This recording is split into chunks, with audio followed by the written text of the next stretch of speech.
Hi everyone, Jonna Linka again with our Here's the Question series. And so we're going to go ahead and do our next set of questions.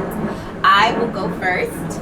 Okay, so here's the question that I get. I think with a lot of the recent events that have happened, thinking of the murder of George Floyd, countless others who are victims of police brutality, there's been really a outcry for Black people to share their experiences, right? To speak about what it is like to be a Black person in America. So I have definitely shared whenever, asked, I've shared that my opinion and my experiences. And this is a question that I get in response to that is, why are you just sharing now? Why don't you tell people about your experience? Why don't you let us know that you're afraid of the cops or that you experienced this or that? So my question is to you, why don't you share your experiences? What's the point? We've been sharing, I'm 37 years old, for 37 years. We've seen it in movies, in our music, in our art, in our poetry, in our culture. All we've done was tell everybody about what's going on, and nobody believed us. You're not going to set down your privilege to pick up our pain. So what's the point? So you can feel better about your day? Why would I continue to relive that trauma so you could feel better? That just doesn't make sense to me. I agree. I think it's a hard truth, but it's a truth. It is what it and is. What I would add to that is, for me, I was raised with the idea of this is your life. This is what you are going to experience.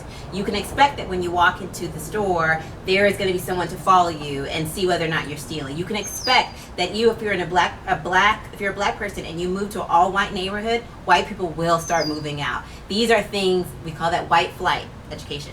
But these are things that we were just raised to believe.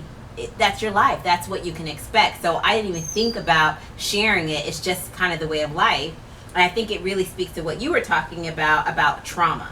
Yeah. And it's really a telltale sign of trauma in the Black community, having to suppress those experiences on a daily basis, come to work the next day after you've seen George Floyd killed and murdered, and have to put on a smile. Right. You can't really grieve or live or be fearful. Right, absolutely. I've been getting the question, do Black people hate America? With all the protest of the flags, of the Confederate flags, and the protesting of the national anthem, or kneeling during the anthem, the pulling down of the monument. Do you guys hate America? What's wrong? Do you hate America? Whew, that is a loaded question, and I know we try to keep these short. So what I'll share is an example. I really look at it like an abusive relationship, right? My family are immigrants. We came here with the promise of a better life, prosperity for our families, and we did find that, right? But along with that comes some pain, some abuse. You realize that all that glitters is definitely not gold. And you really feel like there are times where you're like, okay, it's getting better, only to just get reaffirmed that it's not, because you go through another traumatic experience within America. So that's how I would describe it. Yeah, do I hate America? No, I don't hate America. But I do hate American hypocrisy. I do hate the idea that there is still a system of oppression that is alive and very well, and we see it now more than ever.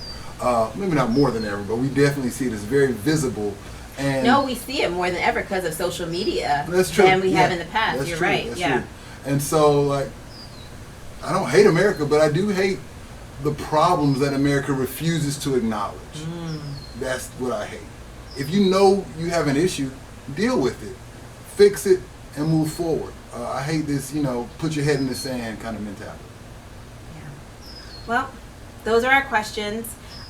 We do try our best to keep these no more than 5 minutes. Tough. And it's very hard. So we'd love to talk more with you about these questions in the comment section. Feel free to engage us, share your opinions. We'd love to hear from you. All right. Thanks for watching. That's good.